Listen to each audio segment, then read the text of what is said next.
Welcome to the flowerschool.com video library. I'm Leanne Kessler, director of the Floral Design Institute, and today I'm here in the studio with 50flowers.com. Gorgeous flowers in the blush palette to make a fabulous centerpiece. As I was preparing for this video, I went to the 50flowers.com website and started shopping by color. They make it easy. I knew I wanted the blush palette updated with the more intense hues.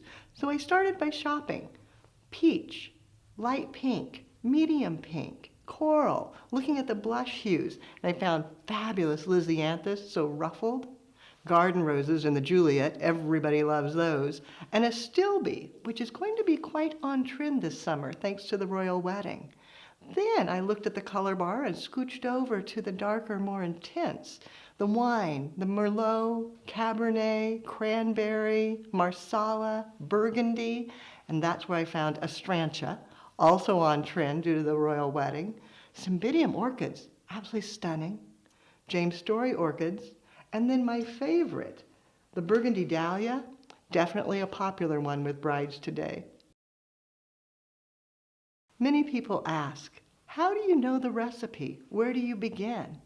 And one thing I'll share with you when you're planning your recipe is to work profitably. Try to work in full bunches. That way you don't have leftovers that you don't get paid for.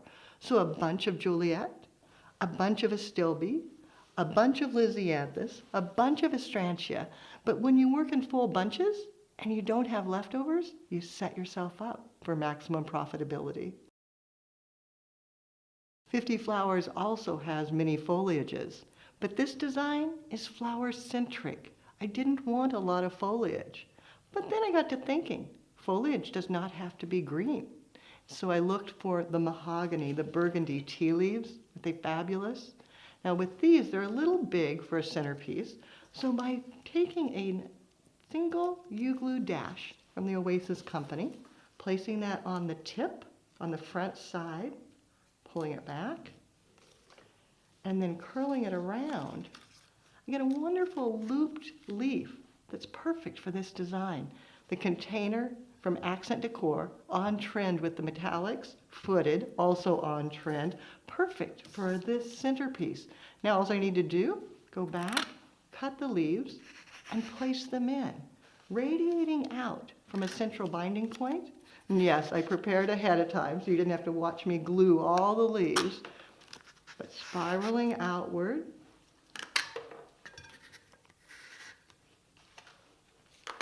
And again, thinking in a bunch format, so I'll use 10 leaves to set the base of this design.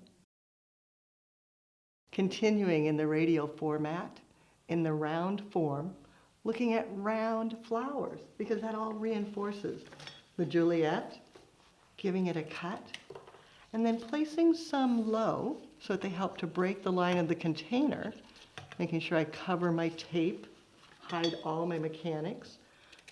Some a little taller, coming up where they'll show well. And then the dahlias. These are so amazing. The buds are grand, tucking those in, and then coming back with the bloom. Watching its face, making sure that it looks up to the sunlight. Bring in the other bud. Don't want to waste those. They're so lovely. Coming back with another. Some of the blooms are quite horizontal. Their heads actually come out and then look up. How perfect is that to extend out the sides? Because then it still looks up. So that the flower is so important. And then again, bringing back the buds to accent the bloom. As you're working and thinking in bunches, you may not need every single stem. Set it aside, don't force it in. Make sure you leave enough space, breathing room for the flowers. That way, if at the end there's a little hole, you can go back and fill it in. You'll have a few things left over.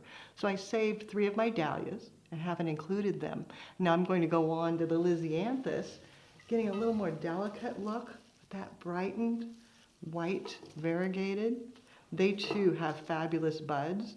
Sometimes the buds are a little bit longer than you need, so you can cut them down, then place it in, letting it come out nice and full, and then going back with the buds and adding them separately so that the size works better in the design. And come up over here, adding a little delicate touch. Bring another of the Lisianthus.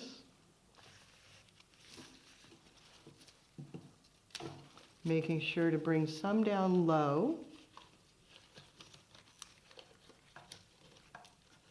And then others up a little higher.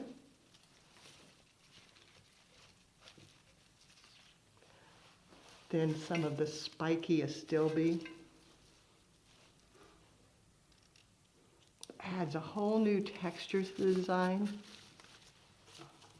You can go back with the foliage and add that in or leave it out. It's kind of up to you.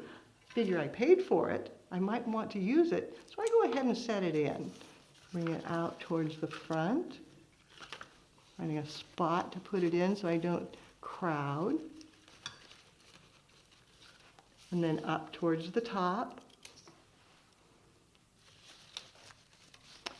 All the while radiating evenly so that I come into that central binding point, making sure I have things down at the bottom, at the top, in the mid-level, and all sides. As I finish, I want to think about adding depth to the design and also concealing the last of my mechanics. Now, depth is accomplished by indenting some things and then extending others. So this has a bit of extension from the buds and the astilbe, but I can exaggerate that even further by adding the James Story orchids. And this also will add dynamic movement to the arrangement because it's a linear material going into a round design. So letting it come out, be a little more dramatic, finding spots to extend. You can see how it softens, giving movement, bringing the buds in. Be a little taller. Making sure if I do it on one side, bringing it over to the opposite side so that I don't end up one-sided. And also bringing it around to the back. Then the astrantia is just a beautiful, delicate bloom to tuck in low, drawing the eye towards the emphasis and making sure that all the mechanics are concealed. So you're actually cutting it a little short and almost burying it on the inside, adding that little bit of color, little bit of texture, coming around, maybe tucking it down low, adding just a little bit of depth throughout the design. I have the round form with great depth, lots of texture, fabulous color harmony. Now I want to add contrast, a little more beauty, and that's where the cymbidiums come in. Now this spike is just amazing. So many blooms. It's obviously far too big for the design. So instead of using it as a spike, I pull off individual florets. Always pull from the bottom. That way you can keep the top intact. Use it for something else. Then their stems are far too short. So that's where you use a water tube filled with water. Now that's still too short. So it's a 6-inch wired wood pick, and you just wrap it around the top, then come straight down to the bottom and wrap it around the bottom so you get that dual coverage. Then you can take your bloom, give it a cut, cut the top so it's not too tight. You don't want it to be a tourniquet. Slide it in, reflex the petals, and you can place that right down into the arrangement. Creating an amazing design is easy when you have grand flowers. So thank you to 50flowers.com for providing all of these. It was such fun.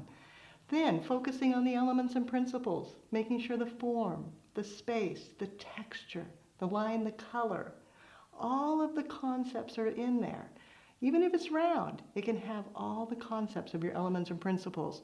Then double checking, looking at it from all sides, making sure it's truly beautiful. I must say, the new blush enhanced with the darker hues of cranberry is really one of my favorite palettes. For more creative inspiration, check out the website at flowerschool.com. If you have questions, you can reach us through there or pick up the telephone and give us a call, 503-223-8089. And of course, we all would love to see what you create. Take a picture, post it on social media, and tag Floral Design Institute. Let us all see, because now it's your turn. Have fun and do something you love.